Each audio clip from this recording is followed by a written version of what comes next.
ಇವತ್ತಿನ ಹೋರಾಟ ಸಂದರ್ಭದಲ್ಲಿ ನಾವು ನೋಡಿದ್ದು ಅಂದ್ರೆ ವಿದ್ಯಾರ್ಥಿಗಳು ಗಟ್ಟಿಯಾಗಿ ನಿಂತ್ರು. ನೀವು ಹೊಡಿತೀರಾ, ನಮ್ಗೆ ಹೊಡಿರಿ, ನಾವೇನು ಮಾರ್ಚ್ ಹೊರಟಿದ್ವಿ ಅದನ್ನ ನಾವು ನಿಲ್ಸೋದಿಲ್ಲ ಅಂತ, ನಾವೇನ್ ಬೇಡಿಕೆ ಇಟ್ಟಿದ್ವಿ ಅದು ಈಡೇರ್ಲೇಬೇಕು ಅಂತ ಅವರ ಒಂದು ಆತ್ಮವಿಶ್ವಾಸ ಇತ್ತಲ್ಲ, ಕಾನ್ಫಿಡೆನ್ಸ್ ಇತ್ತಲ್ಲ, ಆ ಕಾನ್ಫಿಡೆನ್ಸ್ಗೆ ಸರ್ಕಾರವೇ ಬಗ್ಗಿದೆಯೇನೋ ಅವ್ರ ಮಾತುಕತೆ ಕರೆದಿದ್ದನ್ನು ನೋಡಿದ್ರೆ ಹಾಗ ಅನಿಸ್ತಾ ಇದೆ. ಮತ್ತೆ ಅವ್ರ ಮೇಲಿನ ಲಾಠಿ ಚಾರ್ಜ್, ಮಹಿಳಾ ವಿದ್ಯಾರ್ಥಿನಿಯರು ಹೋರಾಟಗಾರ್ತಿಯರನ್ನು ಅವ್ರ ಮೇಲೆ ಬಲ ಪ್ರಯೋಗವನ್ನ ಮಾಡಲಾಗಿದೆ, ಅಶ್ರವಾಯು ಸಿಡಿಸಲಾಗಿದೆ, ಅನೇಕರಿಗೆ ಗಾಯಗಳಾಗಿದೆ. ಒಂದ್ ಸರ್ಕಾರ, ನಮ್ದೇ ಒಂದ್ ಸರ್ಕಾರ ಹೀಗ್ ನಡ್ಕೊಳತ್ತೆ ಅಂದ್ರೆ ಏನ್ ಪ್ರತಿಕ್ರಿಯಿಸ್ತೀರಿ ತಾವು? ಮೊದಲನೇದಾಗಿ ಬಿಜೆಪಿ ಸರ್ಕಾರ ಸೆಂಟ್ರಲ್ ಅಲ್ಲಿ ಅಧಿಕಾರಕ್ಕೆ ಬಂದಾಗಿಂದ ಮೊಟ್ಟ ಮೊದಲ ಬಾರಿಗೆ ಅವರು ಒಂದು ಸಂಧಾನದ ಮಾತುಕತೆಯನ್ನ ಮಾಡ್ತಾರೆ. ಬಹುಶಃ ನಾನು ಈಗೊಂದು 12-13 ವರ್ಷದ ಇತಿಹಾಸದಲ್ಲಿ ಅವರಾಗಿನೇ ಒಂದು ಮಾತುಕತೆ ಮಾಡಿದಂತ ಒಂದು ಉದಾಹರಣೆ ನನಗಂತೂ ನೆನಪಿಲ್ಲ. ಎಲ್ಲೂ ಅವರು ಆ ರೀತಿ ಮಾತುಕತೆ ಮಾಡಿದ್ರು ಅಂತ ಹೇಳಿ ಅನಿಸ್ತಾ ಇಲ್ಲ. ಆದ್ರೆ ಮೊಟ್ಟ ಮೊದಲ ಬಾರಿಗೆ ಬಿಜೆಪಿ NDA ಸರ್ಕಾರ ಒಂದು ಮಾತುಕತೆಗೆ ಬಂದಿದೆ. ಇದು ಒಂದ್ ರೀತಿ ಒಂದು ಬೆಳಕಿನ ಒಂದು ರೇಖೆಯ ತರ ಕಾಣ್ತಾ ಇದೆ. ಇಷ್ಟು ವರ್ಷ ಏನೋ ನಿರ್ವಾತ ಇತ್ತು, ಏನೋ ಒಂದು ಹೊಸದ್ ಕಾಣ್ತಾ ಇದೆ ಅನ್ನೋ ತರದ ಒಂದು ಭಾವನೆ ಬರ್ತಾ ಇದೆ. ಮತ್ತು ಇಲ್ಲಿ ಈ ಲಾಠಿ ಚಾರ್ಜ್ ಆಗ್ಲಿ, ಈ ತರದ ಸಂಸತ್ ಚಲೋ ಆಗ್ಲಿ, ಇದನ್ನೆಲ್ಲ ಬೇಡದೆ ಮಾಡದೇ ಇರೋ ರೀತಿನಲ್ಲಿ ಒಂದು ಬುದ್ಧಿವಂತಿಕೆ ನಡೆಯನ್ನ ಕೇಂದ್ರ ಸರ್ಕಾರ ಮಾಡ್ಬೋದಾಗಿತ್ತು. ಇವತ್ತು ಏನು ಮಾತುಕತೆಗೆ ಕರೆದ್ರು, ಇದೇ ಮಾತುಕತೆಯನ್ನ ಕೇವಲ ಒಂದು 2-3 ದಿನಗಳ ಹಿಂದೆನೋ ಅಥವಾ ಒಂದು ಸ್ವಲ್ಪ ದಿವಸದ ಹಿಂದೆ ಅವ್ರು ಯಾರು ಬೇಡ ಸಚಿವರು ಹೋಗ್ಬೇಕು ಅಂತೆಲ್ಲ ಒಬ್ಬ ಸರ್ಕಾರದ ಪ್ರತಿನಿಧಿಯನ್ನ ಅಲ್ಲಿ ಕಳಿಸಿ ಏನಾಗಿದೆ ಅಂತ ಹೇಳಿ ಅವ್ರ ಹತ್ರ ಮಾತಾಡಿದ್ರೆ ಸಂಸತ್ ಚಲೋ ಏನಿದೆ ಇದನ್ನ ಅವರು ಮಾಡಕ್ಕೆ ಆಗದೆ ರೀತಿಯಲ್ಲಿ ಮಾಡಬಹುದಾಗಿತ್ತು. ಅಭಿಜಿತ್ ದೀಪ್ಗೆ ಭಾರತಕ್ಕೆ ಬಂದಂತ ಸಂದರ್ಭದಲ್ಲಿ ಜಂತರ್ ಮಂತರಿಗೆ ಹೋಗಿ ಪ್ರತಿಭಟನೆ ಮಾಡ್ಬೇಕಾದ್ರೆ ಆ ಪ್ರತಿಭಟನೆಯ ತೀವ್ರತೆ ಏನಿತ್ತು ಅಷ್ಟು ಬರಬಾರದು ಅಂತ ಹೇಳಿ ಏನೆಲ್ಲಾ ಪ್ಲಾನ್ ಗಳನ್ನ ಮಾಡಿ ಅದರ ಮೊನಚನ್ನ ಕಡಿಮೆ ಮಾಡಿದ್ರಲ್ಲ, ಅಷ್ಟು ಬುದ್ಧಿವಂತಿಕೆಯಿಂದ. ಬಹುಶಃ ಅದೇ ಇವರಿಗೆ ಒಂದು ಫೀಲ್ ಇತ್ತು, ಸಾಧ್ಯನೇ ಇಲ್ಲ ಹುಡುಗರು ಬರ್ಲಿಕ್ಕೆ, ಸಾಧ್ಯನೇ ಇಲ್ಲ ಆ ಮಟ್ಟದಲ್ಲಿ ಪ್ರತಿಭಟನೆ ಆಗ್ಲಿಕ್ಕೆ ಅಂತ ಹೇಳಿ. ಬಿಜೆಪಿ ಅನ್ನೋ ಕಾರಣಕ್ಕೆ ಯಾರು ಬರ್ತಾರೆ? ಎಲ್ಲ ಸೋಷಿಯಲ್ ಮೀಡಿಯಾದಲ್ಲಿ, ಇನ್ಸ್ಟಾದಲ್ಲಿ ಎಲ್ಲ ಲೈಕ್ ಮಾಡೋರು, ಶೇರ್ ಮಾಡೋರು, ಅವರೆಲ್ಲ ಎಲ್ಲಿ ಬರ್ತಾರೆ ಅಂತ ಯೋಚನೆ ಮಾಡಿರ್ಲಿಕ್ಕೂ ಸಾಕು ಸರ್ಕಾರ. ಆದ್ರೆ ಸರ್ಕಾರ ನಿರೀಕ್ಷೆ ಮಾಡದ ರೀತಿಯಲ್ಲಿ ಜನ ಬಂದ್ರು ದೆಹಲಿಗೆ, ಬೀದಿಗೆ ಇಳಿದ್ರು, ಸಂಸತ್ ಕಡೆ ನಡೆದ್ರು, ಮತ್ತೆ ಬೇರೆ ಬೇರೆ ವರ್ಗಗಳಿಂದನೂ ವಿಭಾಗಗಳಿಂದನೂ ದೊಡ್ಡ ಬೆಂಬಲ ಸಿಕ್ತು ಅವರಿಗೆ. ಮತ್ತೆ ಕೆಲವು ತುಂಬಾ ಸೆನ್ಸಿಟಿವ್ ಆದಂತ ಸಂವೇದನಾಶೀಲರಾದಂತ ಕಲಾವಿದರು, ಚಿತ್ರನಟರು, ಸಾಹಿತಿಗಳು ಅವರು ಸಹ ಬೆಂಬಲವನ್ನು ವ್ಯಕ್ತಪಡಿಸಿದ್ರು. ಮತ್ತೆ ನೇರವಾಗಿ ಎಲ್ಲಿಗೆ ಬಂದ್ರು. ಇದರ ಪರಿಣಾಮ ಬಹುಶಃ ನಿರೀಕ್ಷೆ ಮಾಡಿದ್ದಿಲ್ಲ. ಹಾಗಾಗಿ ಇಷ್ಟು ದೊಡ್ಡ ಸಂಖ್ಯೆಯಲ್ಲಿ ಬಂದಾಗ ಏನ್ ಮಾಡ್ಬೇಕು ಅಂತೇಳಿ ದೆಹಲಿ ಪೊಲೀಸ್ ಮತ್ತೆ ಕೇಂದ್ರ ಸರ್ಕಾರವು ಸಹ ಕಕ್ಕಾಬಿಕ್ಕಿ ಆಗಿರ್ಲಿಕ್ಕೆ ಸಾಕು, ಹೇಗೆ ಕಂಟ್ರೋಲ್ ಮಾಡೋದು ಅಂತೇಳಿ. ಬ್ಯಾರಿಕೇಡ್ ಅನ್ನ ವೆಲ್ಡ್ ಮಾಡೋದು ಬಹುಶಃ ಬಿಜೆಪಿ ಹೊಸ ಟೆಕ್ನಿಕ್ ಗಳನ್ನ ಕಲಿಸ್ಕೊಳ್ತಾ ಇದೆ. ಈ ಹಿಂದೆ ರಸ್ತೆನಲ್ಲಿ ಮಳೆ ಬಡ್ದಿದ್ರು, ವೆಹಿಕಲ್ ಗಳು ಬರಬಾರ್ದು ಅಂತ ಹೇಳಿ ರೈತರ ಪ್ರತಿಭಟನೆ ಸಂದರ್ಭದಲ್ಲಿ. ಈಗ ಬ್ಯಾರಿಕೇಡ್ ಅನ್ನ ವೇಲ್ಡ್ ಮಾಡ್ತಿದ್ದಾರೆ. ಏನೋ ಬ್ಯಾರಿಕೇಡ್ಗೂ ಸಹ ಕರೆಂಟ್ ಅಂತ ಹೇಳಿ ಒಂದ್ ಸ್ವಲ್ಪ ಚರ್ಚೆ ಬಂತಲ್ಲ, ಅದೇನು ಸತ್ಯವೋ ಏನೋ ಗೊತ್ತಿಲ್ಲ ಅದು. ಆದ್ರೆ ಬ್ಯಾರಿಕೇಡ್ ಅನ್ನ ವೇಲ್ಡ್ ಮಾಡೋದಾಗ್ಲಿ, ಆಮೇಲೆ ಪಾರ್ಲಿಮೆಂಟ್ ಅಲ್ಲಿ ಆ ಪೊಲೀಸರು ಮತ್ತೆ ಆ ವಾಟರ್ ಗನ್ ಹಿಡ್ಕೊಂಡ್ ರೀತಿನಲ್ಲಿ ಮತ್ತೆ ಮಿಷನ್ ಗನ್ ಹಿಡ್ಕೊಂಡ್ ರೀತಿನಲ್ಲಿ ನೋಡಿ, ಏನು ನಮ್ಮ ಭಾರತದ ಮೇಲೆ ಯಾವ್ದೋ ಒಂದು ದಾಳಿ ಆಗ್ಬಿಟ್ಟಿದೆ, ಯಾರೋ ಒಬ್ಬ ಶಸ್ತ್ರಾಸ್ತ್ರ ಹಿಡ್ಕೊಂಡು ಸಂಸತ್ತಿನ ಮೇಲೆ ದಾಳಿ ಮಾಡಕ್ ಬಂದಿದಾರ ಅಂತಕ್ಕಂತ ಭಾವನೆ ಬರ್ತಾ ಇತ್ತು. ಅಂದ್ರೆ ಇಷ್ಟೆಲ್ಲ ಸರ್ಕಾರ ಮಾಡ್ಬೇಕಾದ ಅಗತ್ಯ ಇದ್ದಿಲ್ಲ. ಒಂದು ಬುದ್ಧಿವಂತ ಸರ್ಕಾರ ನಿಜವಾಗ್ಲೂ ಏನ್ ಮಾಡ್ಬೇಕಿತ್ತು ಅಂದ್ರೆ ಒಂದು ಕೆಲವು ದಿನಗಳ ಹಿಂದೆ ಹೋಗಿ ಮಾತುಕತೆ, ಅವರಲ್ಲ ಯಾವ್ದೊಬ್ಬ ಆ ಇಲಾಖೆಯ ಕಾರ್ಯದರ್ಶಿ ಕಳಿಸಿದ್ರೆ ಆಗ್ತಿತ್ತು, ಯಾವ್ದೊಬ್ಬ ಸರ್ಕಾರಿ ಅಧಿಕಾರಿನ ಕಳಿಸಿ ಮಾತಾಡ್ಬೋದಾಗಿತ್ತು. ಆದ್ರೆ ನಾವು ಇದುವರೆಗೂ ಮಾತಾಡಿಲ್ಲ, ಈಗ್ಲೂ ಮಾತಾಡಿದಿಲ್ಲ, ಯಾವ ಕಾರಣಕ್ಕೂ ಮಾತಾಡಲ್ಲ ಅಂತ ಏನೋ ಒಂದು ರಾಷ್ಟ್ರ ಇತ್ತು ಸರ್ಕಾರಕ್ಕೆ. ಅದು ಇವತ್ತು ನುಚ್ಚು ನೂರಾಗಿದೆ ಅಂತ ಅನ್ಸುತ್ತೆ. ಅವರಾಗಿನ ಹೋಗಿ ಮಾತುಕತೆ ಕರೆದಿದ್ದಾರೆ. ಆದ್ರೆ ಇದು ಇನ್ನೊಂದು ಎಚ್ಚರಿಕೆ ಇದೆ ಇಲ್ಲಿ. ಕಾಕ್ರೋಚ್ ಜನತಾ ಪಾರ್ಟಿಯ ಕಾರಣಕ್ಕಾಗಿನೇ ಇಷ್ಟೊಂದು ಲಕ್ಷಗಟ್ಟಲೆ ಜನ ಬಂದಿದ್ದಾರೆ ಅಂತ ನಾವೇನಾದ್ರೂ ನಂಬಿದ್ರೆ ಅದು ಬಹಳ ತಪ್ಪಾಗುತ್ತೆ. ಯಾಕಂದ್ರೆ ಅಲ್ಲೊಂದು ಆಕ್ರೋಶ ಇತ್ತು, ಯುವ ಜನರಲ್ಲಿ ಒಂದು ಆಕ್ರೋಶ ಇತ್ತು. ನೀಟ್ ಆಗಿರ್ಬೋದು, ಮತ್ತೆ ಇದುವರೆಗೆ ನಿರುದ್ಯೋಗ ಆಗಿರ್ಬೋದು, ಬೇರೆ ಬೇರೆ ಕಾರಣಕ್ಕೆ ಆ ಆಕ್ರೋಶ ಅವ್ರನ್ನ ಕರ್ಕೊಂಡು ಬಂದಿದೆ. ಹಾಗಾಗಿ ಇಡೀ ಹೋರಾಟದ ನಾಯಕತ್ವವನ್ನ ಕಾಕ್ರೋಚ್ ಜನತಾ ಪಾರ್ಟಿಗೆ ಮಾತ್ರ ಬಿಟ್ಕೊಟ್ರೆ ಮುಂದೆ ಏನಾಗುತ್ತೋ ಅಂತಕ್ಕಂಥ ಆತಂಕವೂ ಇದೆ. ಹಾಗಾಗಿ ಇದನ್ನು ಬಹಳ ವಿವೇಚನೆಯಿಂದ ಇದ್ರ ಬಗ್ಗೆ ಯೋಚನೆ ಮಾಡ್ಬೇಕಾಗಿದೆ, ನಿರ್ವಹಿಸಬೇಕಾಗಿದೆ ಇದನ್ನ. ಓಕೆ, ವಿಷಯಾಧಾರಿತ ಬೆಂಬಲವನ್ನ ಕೊಡಬೇಕಾಗತ್ತೆ. ಅಂದ್ರೆ ಇಲ್ಲಿ ತನಕ ನೀವೇ ಹೇಳ್ದಂಗೆ 12 ವರ್ಷಗಳಲ್ಲಿ ಕನಿಷ್ಠ ಮಾತುಕತೆಗೂ ಆಗದೆ ಈಗ ಅನಿವಾರ್ಯವಾಗಿ ಮಾತುಕತೆಗೆ ಮುಂದಾಗಿರೋದು, ಮತ್ತು ಇವತ್ತಿನ ಸ್ಥಿತಿಯಲ್ಲಿ ಅಂದ್ರೆ ರಾಜೀನಾಮೆಯನ್ನ ಕೊಡಿಸ್ಲೇಬೇಕು ಅಂತ ಒಂದೆರಡು ಮಾತುಕತೆಗಳು ಕೂಡ ಆಗಿದೆ. ಅಮಿತ್ ಶಾ ಅವ್ರ ಜೊತೆ ಮಾತುಕತೆ ಆಗಿದೆ. ಇದೆಲ್ಲವನ್ನ ನೋಡ್ತಾ ಇದ್ರೆ ಜನ ಚಳುವಳಿಯ ಸ್ಪೇಸ್ ಮತ್ತು ಒಂದ್ ಸರ್ಕಾರವನ್ನ ಬಗ್ಗಿಸಬಹುದಾದಂತ ಒಂದ್ ದೊಡ್ಡದಾದ ಶಕ್ತಿ ಏನಾದ್ರೂ ಇದೆ, ಅದು ವಿಪಕ್ಷಗಳಲ್ಲ, ಜನ ಚಳುವಳಿ ಅನ್ನೋದನ್ನ ಮತ್ತೆ ಮತ್ತೆ ಹೇಳ್ತಾ ಇದೆಯಾ? ಏನ್ ಅನ್ಸುತ್ತೆ ನಿಮ್ಗೆ? ಇಲ್ಲ, ಇಲ್ಲಿ ಬಿಜೆಪಿ ಬಹುಶಃ ಸಿಜೆಪಿನೂ ಸಹ ಇಷ್ಟು ಜನ ಬರ್ತಾರೆ ಅಂತ ನಿರೀಕ್ಷೆ ಮಾಡಿತ್ತೋ ಇಲ್ವೋ. ಹಾಗಾಗಿ ಸಿಜೆಪಿಗೆ ಶ್ರೀಪಾದ್ ಭಟ್ ಹೇಳ್ದಂಗೆ ಅಂತ ಒಂದು ವಿಶಾಲವಾದಂತ ಒಂದು ಬದಲಾವಣೆಯ ದೃಷ್ಟಿಯಿಂದ ಬೇಡಿಕೆ ಇಡ್ಲಿಕ್ಕೆ ಸಾಧ್ಯ ಆಗಿಲ್ಲ ಅಂತಂದ್ರೆ ಸೈದ್ಧಾಂತಿಕವಾಗಿ ಸಿಜೆಪಿನೂ ಸಹ ಇನ್ನು ಆ, ಬಾಲ್ಯಾವಸ್ಥೆಯಲ್ಲೇ ಇದೆ ಅಂತಕ್ಕಂಥದ್ದು ಅರ್ಥ ಆಗ್ತಾ ಇದೆ. ಹಾಗಾಗಿ ಈ ನಿಟ್ಟಿನಲ್ಲಿ ಇದು ಜನ ಚಳುವಳಿಯಾಗಿ ರೂಪುಗೊಳ್ಳಬೇಕು ಅಂತಂದ್ರೆ ಇನ್ನು ಬಹಳಷ್ಟು ಹಂತಗಳಿಗೆ ಹೋಗ್ಬೇಕಾಗಿದೆ. ಇದು ಏನಂದ್ರೆ ಕೇವಲ ಒಂದು ಸಂಸತ್ ಚಲೋ ಅಂತ ಏನ್ ಮಾಡಿದ್ರು, ಇದು ಕೇವಲ ಫ್ಲೂಕ್ ಆಗ್ಬಾರ್ದು. ಇದು ಏನೋ ಕರೆದ್ರು, ಒಂದ್ ಆಕ್ರೋಶ ಇತ್ತು, ಒಂದ್ 20 ಜನ ಆತ್ಮಹತ್ಯೆ ಮಾಡ್ಕೊಂಡಿದ್ರು, ಪೇಪರ್ ಲೀಕ್ ಆಯ್ತು, ಒಂದ್ ಸಿಟ್ಟಿದೆ, ಆಗ್ಲಿ ಬಂದ್ಬಿಟ್ಟು ಎಲ್ಲರೂ ರೈಲು ಬಸ್ ಹತ್ಕೊಂಡು ಡೆಲ್ಲಿಗೆ ಬಂದ್ವಿ, ಒಂದಿಷ್ಟು ದೂರ ನಡೆದ್ವಿ, ಕೆಲವರಿಗೆ ಲಾಠಿ ಚಾರ್ಜ್ ಆಯ್ತು ಅನ್ನೋಷ್ಟಕ್ ಮಾತ್ರ ಸೀಮಿತ ಆಗ್ಬಿಟ್ರೆ ಇದು ಜನ ಚಳವಳಿಯಾಗಿ ಬೆಳೀತಕ್ಕಂತ ಅವಕಾಶಗಳೇ ಇರೋದಿಲ್ಲ. ಅದಕ್ಕೆ ಒಂದು ಸೈದ್ಧಾಂತಿಕವಾದ ಸ್ವರೂಪ ಬೇಕಾಗುತ್ತೆ ಮತ್ತು ಯಾರು ಅದನ್ನ ನಾಯಕತ್ವ ವಹಿಸ್ಕೋತಾರೋ ಅವರು ಸಮರ್ಥರಾಗಿರ್ಬೇಕಾಗತ್ತೆ. ಇಲ್ಲ ಅಲ್ಲ, ಅದೇ ಅಂತಂದ್ರೆ ಇದು ಸಮಸ್ಯೆನ ಚಳವಳಿ ಚಂದ್ರಶೇಖರ್ ಅವರೇ, ಕಾಪಾಡೋದಿಲ್ಲ.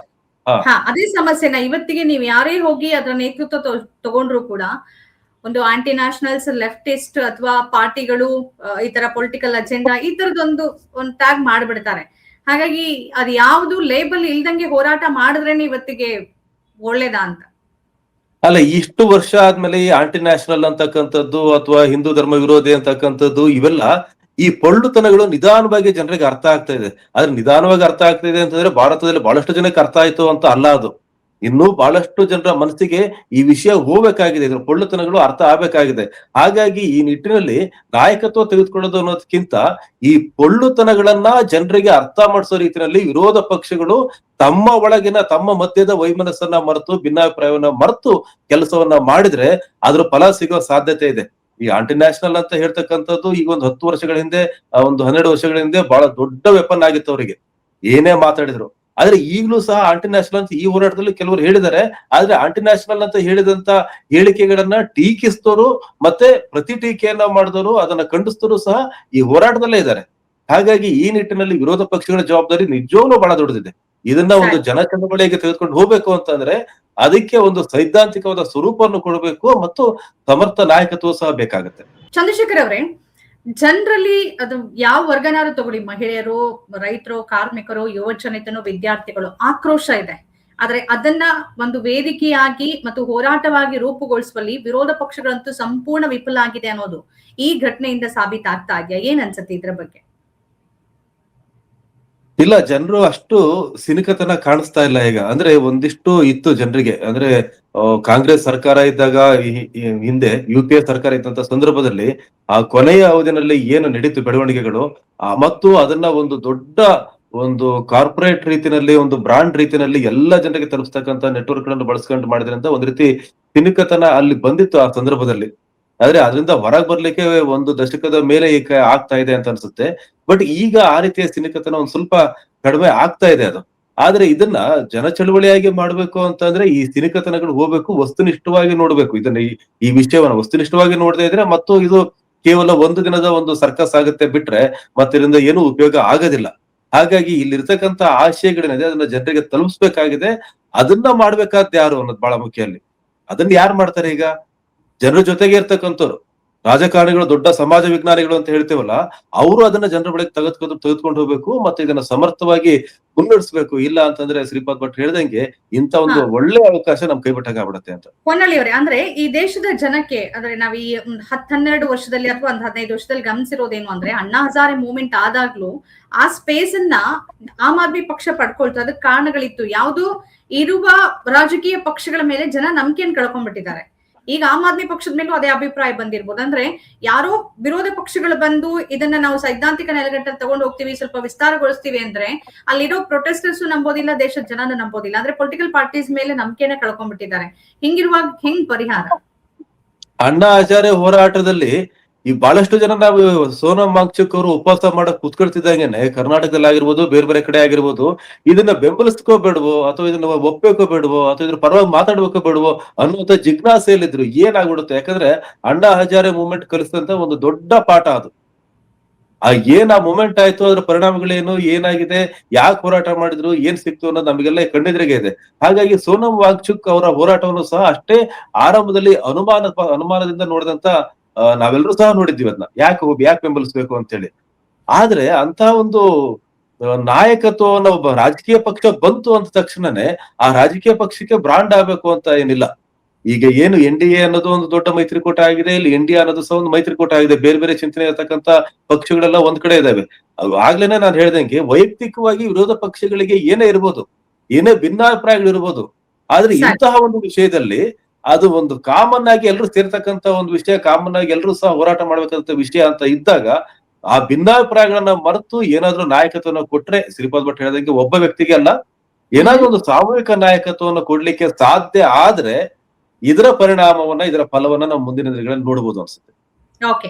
ಐಶ್ವರ್ಯ, ಈಗ ಎಲ್ರ ಅಭಿಪ್ರಾಯ ಕೇಳ್ತಾ ಇದ್ದೀರಿ. ನಿಮ್ಗೆ ಏನ್ ಅನ್ಸುತ್ತೆ ಅಂದ್ರೆ, ನೀವು ಅಲ್ಲಿ ಹೋರಾಟ, ಒಂದು ಸರ್ವಾಧಿಕಾರಿ ಧೋರಣೆಯ ಸರ್ಕಾರದ ಆರಂಭದ ಅಂತ್ಯ ಶುರುವಾಗಿದೆ, ಇಲ್ಲಿ ತನಕ ನಾನ್ ಯಾವುದಕ್ಕೂ ಬಗ್ಗೋದಿಲ್ಲ ಅಂತ ಒಂದ್ ವೇಳೆ ಏನಾದ್ರೂ ರಾಜೀನಾಮೆ ಕೊಟ್ಟಿದ್ದೆ ಆದ್ರೆ ಅದು ದೊಡ್ಡ ಹಿನ್ನಡೆ ಆಗತ್ತೆ. ಇದ್ರ ಬಗ್ಗೆ ತಮ್ಗೆ ಏನ್ ಅನ್ಸುತ್ತೆ? ಅಲ್ಲ, ಮಾತುಕತೆಗೆ ಕರೆದಿದೆ ಇಷ್ಟು ವರ್ಷ ಆದ್ಮೇಲೆ ಕೇಂದ್ರ ಸರ್ಕಾರ ಅಂತ ಅಂದ್ರೆ ಇದು ಒಂದು ದೊಡ್ಡ ದಿಗ್ವಿಜಯ ಅಂತ ಭಾವಿಸ್ಬೇಕಾದ ಸ್ಥಿತಿನಲ್ಲಿ ಇಲ್ಲ, ಸಮಾಜ ಇಲ್ಲ. ಬಹಳ ಸುಲಭವಾಗಿ ಧರ್ಮೇಂದ್ರ ಪ್ರಧಾನ್ ರಾಜೀನಾಮೆ ತೆಗೆದುಕೊಳ್ಬಹುದು. ಮತ್ತೆ ಇಡೀ ಅವ್ರದ್ದು ಬೇಡಿಕೆ ಏನಿದೆ ಅಷ್ಟೇ, ಧರ್ಮೇಂದ್ರ ಪ್ರಧಾನ್ ರಾಜೀನಾಮೆ ತಗೋಬೇಕು ಅಂತ ಹೇಳಿ ರಾಜೀನಾಮೆ ಕೊಟ್ಟ ತಕ್ಷಣ ನೆಕ್ಸ್ಟ್ ಬೇಡಿಕೆ ಏನಿದೆ ಅವ್ರದ್ದು? ಏನು ಬೇಡಿಕೆ ಇಲ್ಲ. ಹಾಗಾಗಿ ಆ ಚಳುವಳಿನೇ ನಿಲ್ಬಹುದು ಅಂತಕ್ಕಂಥ ಒಂದು ತಂತ್ರಗಾರಿಕೆಯೂ ಸಹ ಬಿಜೆಪಿಲಿ ಇರ್ಬೋದು. ಇಂಥ ತಂತ್ರಗಾರಿಕೆಯನ್ನ ತುಂಬಾ ಚೆನ್ನಾಗಿ ಮಾಡ್ತಕ್ಕಂಥ ಒಂದು ಪಕ್ಷ ಅದು. ಹಾಗಾಗಿ ಇಲ್ಲಿ ನಾವು ನೋಡ್ಬೇಕಾಗಿರೋದು ಏನು ಅಂತಂದ್ರೆ, ಇದು ಫ್ಲೂಕ್ ಆಗ್ಬಾರ್ದು ಅಂತೇಳಿ. ಇಂಥ ಒಂದು ಜನ, ಇಷ್ಟು ಜನ ಬಂದಿದ್ದಾರೆ ಅಂತದೇನಿದೆ, ಇದು ಈ ಕ್ಷಣಕ್ಕೆ ನಿಲ್ಲಬಾರದು ಅಂತಂದ್ರೆ ನಾವ್ ಏನ್ ಮಾಡ್ಬೇಕು ಅನ್ನೋದು ಇಲ್ಲಿ ಬಹಳ ಮುಖ್ಯವಾದ ಪ್ರಶ್ನೆ ಆಗಿದೆ. ಈಗ ಏನು ಆಯ್ತು, ಈಗ ಅವ್ರು ಬಂದ್ರು, ಮಾತುಕತೆ ಕರೆದ್ರು, ಇಷ್ಟು ವರ್ಷ ಆದ್ಮೇಲೆ ಇದೇ ಮೊದಲ ಬಾರಿಗೆ ಮಾತುಕತೆಗೆ ಒಂದು ರೈತ ಹೋರಾಟ, ನಂತರ ಈಗ ಟೇಬಲ್ ಬಂದು ಕರಿತಿದ್ದಾರೆ, ಮಾತುಕತೆ ಕರಿತಿದ್ದಾರೆ ಅಂತಂದ್ರೆ ಇದು ಇದು ಒಂದು ದೊಡ್ಡ ಗೆಲುವು ಸಿಕ್ತು ಅಂತ ಅಮಲಿನಲ್ಲಿ ಮೈ ಮರೆತ್ರೆ ಬಿಜೆಪಿ ಇನ್ನೊಂದು ರೀತಿಯ ತಂತ್ರಗಾರಿಕೆಗೆ ಹೋಗುತ್ತೆ, ಇನ್ನೊಂದು ರೀತಿಯ ಕಾರ್ಯಾಚರಣೆಗೆ ಅದು ಮುಂದೆ ಹೋಗುತ್ತೆ. ಯಾಕಂದ್ರೆ ಇಂತಹ ಚಳುವಳಿಗಳನ್ನ ಮುರಿದಿರ್ತಕ್ಕಂತ ದೊಡ್ಡ ಇತಿಹಾಸವೇ ಇದೆ. ಅಭಿಜಿತ್ ದೀಪ್ಗೆ ಭಾರತಕ್ಕೆ ಬರ್ತಿದ್ದಂಗೆನೆ ಈ ತರದ ಒಂದು ಅವಕಾಶ ಇತ್ತು, ಆದ್ರೆ ಅದನ್ನ ಹೆಂಗ್ ಮಾಡಿದ್ರು ಅನ್ನೋದು ನಮಗೆ ಅರ್ಥ ಆಗ್ತಾ ಇದೆ ಈಗ. ಇನ್ನು ಅಣ್ಣಾ ಹಜಾರೆ ಹೋರಾಟ ಲೋಕಪಾಲಿಗೆ ಮಾತೇ ಇಲ್ಲ, ಚರ್ಚೆನೇ ಇಲ್ಲ, ಅದು ಸಹ ಮುಗಿದೋದಂತ ವಿಷಯ ಆಗಿದೆ. ಹಾಗಾಗಿ ಇಂತಹ ವಿಷಯಗಳನ್ನ ಜನರಿಂದ ಡೈವರ್ಟ್ ಮಾಡ್ಲಿಕ್ಕೆ ಅವ್ರ ಹತ್ರ ಸಾಧನಗಳು ಸಹ ಬಹಳ ಇದೆ. ಏನ್ ಇರ್ತಕ್ಕಂಥ ಕೋಟ್ಯಾಂತರ ವಾಟ್ಸ್ಆಪ್ ಗ್ರೂಪ್ಗಳಲ್ಲಿ ಅಥವಾ ಈಗ ಇರ್ತಕ್ಕಂಥ ಸೋಷಿಯಲ್ ಮೀಡಿಯಾಗಳ ಮೂಲಕ ಏನ್ ಅದೆಲ್ಲವನ್ನ ಬೇಕಾದ್ರೂ ಮಾಡಾಗಿದೆಯಲ್ಲ ಬ್ರಾಂಡ್ ಚಂದ್ರಶೇಖರ್ ಅವರೇ. ಮಾಡ್ತಕ್ಕಂಥದ್ದು. ಆ ಎಲ್ಲ ಪ್ರಯತ್ನಗಳ ಆಚೆಗೂ ಇವತ್ತು ಸೇರಿರುವ ಜನಸಂಖ್ಯೆ ಅವರನ್ನ ನಡಗಿಸಿದೆ. ಖಂಡಿತ ಹೌದು, ಖಂಡಿತ ಹೌದು. ಆ ಕಾರಣಕ್ಕಾಗಿನೇ ಮಾತುಕತೆಗೆ ಕರೆದಿದ್ದಾರೆ. ಆದ್ರೆ ಅವರಿಗೆ ಜನರಿಗೆ ಒಂದು ಮರೆವಿದೆ ಅಂತ ಹೇಳಿದೆ, ಒಂದು ಗೊತ್ತಿದೆಲ್ಲ, ಮರ್ತು ಬಿಡ್ತಾರೆ ಜನ. ಇದೇನು ಬೇಡಿಕೆ ಈಡೇರ್ತು ಅಂತ ಅಷ್ಟೇ ಮುಗೀತು ಅಲ್ಲಿ ಹೋರಾಟ. ಈಗ ಸಿಜೆಪಿ ಮುಂದೆ ಯಾವ ಹೋರಾಟ, ಯಾವ ಬೇಡಿಕೆ ನಡ್ಕೊಂಡು ಮುಂದಕ್ಕೆ ಹೋಗುತ್ತೆ? ಅವಾಗ ಯಾವ ಹೋರಾಟಕ್ಕೆ ಕರೆಯೋರು ಸಹ ಯಾರು ಇರೋದಿಲ್ಲ. ಆಗ ಬೇರೆ ಬೇರೆ ವಿಷಯಗಳು ಬರ್ತವೆ. ಈಗಾಗಲೇ ಲೋಕಸಭೆನಲ್ಲಿ, ರಾಜ್ಯಸಭೆನಲ್ಲಿ ಜನರು ಈ ವಿಷಯವನ್ನೇ ಮರ್ತು ಬಿಡ್ತಕ್ಕಂತ ದೊಡ್ಡ ದೊಡ್ಡ ಮಸೂದೆಗಳಲ್ಲಿ ಜಾರಿ ಆಗ್ಲಿಕ್ಕೆ ಇದಾವಲ್ಲ, ಚರ್ಚೆ ಮಾಡ್ಲಿಕ್ಕೆ ಇದೆ ಅಲ್ಲಿ. ಹಾಗಾಗಿ ಜನ ಮರ್ತು ಬಿಡ್ತಾರೆ ಅಂತ ಬಿಜೆಪಿಗೆ ಬಹಳ ಚೆನ್ನಾಗಿ ಗೊತ್ತಿದೆ. ಹಾಗಾಗಿ ಇದನ್ನ ಯಾವ ರೀತಿ ಈ ಕಾವನ್ನ ಆರದೇ ಇರೋ ರೀತಿಯಲ್ಲಿ ಹೇಗೆ ಮುನ್ನಡೆಸಬೇಕು ಅನ್ನೋದು ಬಹಳ ದೊಡ್ಡ ವಿಷಯ, ಬಹಳ ದೊಡ್ಡ ಚರ್ಚೆ ಆಗಿದೆ ಅದು. ಶ್ರೀಪಾದ್ ಭಟ್ ಹೇಳ್ದಂಗೆ ನಾನು ಅದನ್ನ ಖಂಡಿತ ಹೋಗ್ತೀನಿ. ಇಂಥ ವಿಷಯಗಳು ಜನರಿಂದ ದೂರ ಆಗದೆ ಇರೋ ರೀತಿನಲ್ಲಿ ಅವರ ಮನಸ್ಸಿನಲ್ಲಿ ಅಚ್ಚೊತ್ತಿ ಉಳಿಬೇಕದು. ನೀಟ್ ಎಕ್ಸಾಮ್ ಮಾಡಿದ್ರು, ಇನ್ನೊಂದು ಪೇಪರ್ ಲೀಕ್ ಆಯ್ತು, ಇನ್ನೊಂದು ಎಕ್ಸಾಮ್ ಮಾಡಿದ್ರು, ಅದು ಅದಕ್ಕೆ ಪರಿಹಾರ ಅಂತ ಒಪ್ಕೊಂಡ್ಬಿಟ್ರೆ ಇಡೀ ಶಿಕ್ಷಣ ವ್ಯವಸ್ಥೆ ಬದಲಾಯ್ತು ಅನ್ನೋ ಅರ್ಥ ಅಲ್ಲ ಅದು. ಹಾಗಾಗಿ ಈ ನಿಟ್ಟಿನಲ್ಲಿ ಒಂದು ದೊಡ್ಡ ಒಂದು ಚಿಂತನೆ ಆಗ್ಬೇಕಾಗಿದೆ. ಓಕೆ, ಇದ್ರ ಬಗ್ಗೆ ಏನ್ ಅನ್ಸುತ್ತೆ ಹೊನ್ನಾಳಿ ಅವರೇ? ವಿರೋಧ ಪಕ್ಷಗಳು ಇದನ್ನ ಈಗ ಸರಿಯಾಗಿ ಬಳಸಿಕೊಳ್ಳುವ ಮತ್ತು ಜನರ ಸಮಸ್ಯೆಯನ್ನ ಪ್ರತಿನಿಧಿಸುವ ಸಂದರ್ಭ, ಬಟ್ ಮಾಡ್ತಾರ ಗೊತ್ತಿಲ್ಲ ನಮ್ಗೆ. ಇಲ್ಲ, ವಿರೋಧ ಪಕ್ಷಗಳಲ್ಲಿ ಇದು ಸಂಸತ್ತಿನಲ್ಲಿ ಬಳಸ್ಕೊಳ್ಳಕ್ಕೆ ದೊಡ್ಡ ಅವಕಾಶ ಇದೆ ವಿರೋಧ ಪಕ್ಷಗಳಿಗೆ. ಇಲ್ಲಿ ಚರ್ಚೆಯನ್ನ ಬಹಳ ವಿಸ್ತೃತವಾಗಿ ಮಾಡ್ಬೇಕು. ಆದ್ರೆ ಇಲ್ಲಿ ವಿರೋಧ ಪಕ್ಷಗಳಿಗೆ ಇಲ್ಲಿ ಇರ್ತಕ್ಕಂತ ಆದ್ಯತೆಗಳು ಏನು ಈ ಸಂಸತ್ನಲ್ಲಿ ಅನ್ನೋದು ಸಹ ಬಹಳ ಮುಖ್ಯ ಆಗುತ್ತೆ. ಯಾಕಂದ್ರೆ ಇಡೀ ದೇಶವನ್ನು ಎಲ್ಲಾಡಿಸ್ತಕ್ಕಂತ ಹಲವು ಮಸೂದೆಗಳು ಎದುರಿಗೆ ಬರ್ತಕ್ಕಂಥದ್ದಿದೆ. ಅಲ್ಲಿ DMK ಒಂದ್ ಕಡೆ ಹೋದ್ರೆ, ಈ ಕಾಂಗ್ರೆಸ್ ಒಂದ್ ಕಡೆ ಹೋಗ್ತಾ ಇದೆ, ಈ ತರದೆಲ್ಲ ಇಶ್ಯೂಗಳು ಅಲ್ಲಿದೆ. ಹಾಗಾಗಿ ಈ ವಿಷಯವನ್ನ, ನೀಟ್ ವಿಷಯವನ್ನ ಈ ಸಂಸತ್ತಿನಲ್ಲಿ ಸುದೀರ್ಘವಾಗಿ ಚರ್ಚೆಗೆ ತೆಗೆದುಕೊಂಡು ಅದನ್ನ ಸಮರ್ಥವಾಗಿ ಬಳಸ್ಕೊಳ್ಳಿಕ್ಕೆ ಸಾಧ್ಯ ಆಗುತ್ತಾ ಅಂತಕ್ಕಂಥ ಅನುಮಾನವೂ ಸಹ ಇದೆ. ಮತ್ತೆ ಏನೇ ಅಂದ್ರೂ ಸ್ಪೀಕರ್ ಬಿಜೆಪಿ ಅವರು, ಯಾವುದೇ ಚರ್ಚೆ ಮಾಡ್ಲಿ, ಯಾವುದೇ ವಿಷಯ ಬರ್ಲಿ, ಹಾಗಾಗಿ ಎಷ್ಟು ಅವಕಾಶ ಸಿಗುತ್ತೆ ಅನ್ನೋದು ಸಹ ಮುಖ್ಯ. ಧರ್ಮೇಂದ್ರ ಪ್ರಧಾನ್ ರಾಜೀನಾಮೆ ಕೊಟ್ಟ ತಕ್ಷಣ ಎಲ್ಲ ಮುಗೀತು ಅನ್ನೋ ತರ ಆಗ್ಬಿಟ್ರೆ ಮತ್ತೆ ಮುಂದಿನ ಕತೆ ಅಲ್ಲಿ. ಹಾಗಾಗಿ ಈ ಚರ್ಚೆನ ಮಾಡ್ಬೇಕು, ಸಂಸತ್ತಿನ ಒಳಗೂ ಮಾಡ್ಬೇಕು, ಸಂಸತ್ತಿನ ಹೊರಗೂ ಸಹ ಮಾಡ್ಬೇಕು ವಿರೋಧ ಪಕ್ಷಗಳು, ಮತ್ತು ಒಟ್ಟಾಗಿ ಮಾಡ್ಬೇಕು.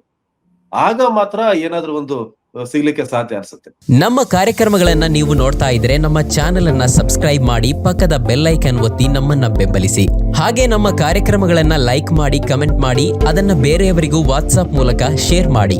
ನೀವು ಹೀಗೆ ಮಾಡಿದಾಗ ನಮ್ಮ ಚಾನೆಲ್ ಇನ್ನಷ್ಟು ಮತ್ತಷ್ಟು ಜನರಿಗೆ ತಲುಪಲು ನೀವು ನಮ್ಮೊಂದಿಗೆ ಸಹಕರಿಸಿದ ಹಾಗಾಗುತ್ತೆ. ಇದು ನೀವು ಯಾವುದೇ ಖರ್ಚಿಲ್ಲದೆ ಕೆಲವೇ ಸೆಕೆಂಡುಗಳಲ್ಲಿ ನೀಡಬಹುದಾದ ಸಹಕಾರ.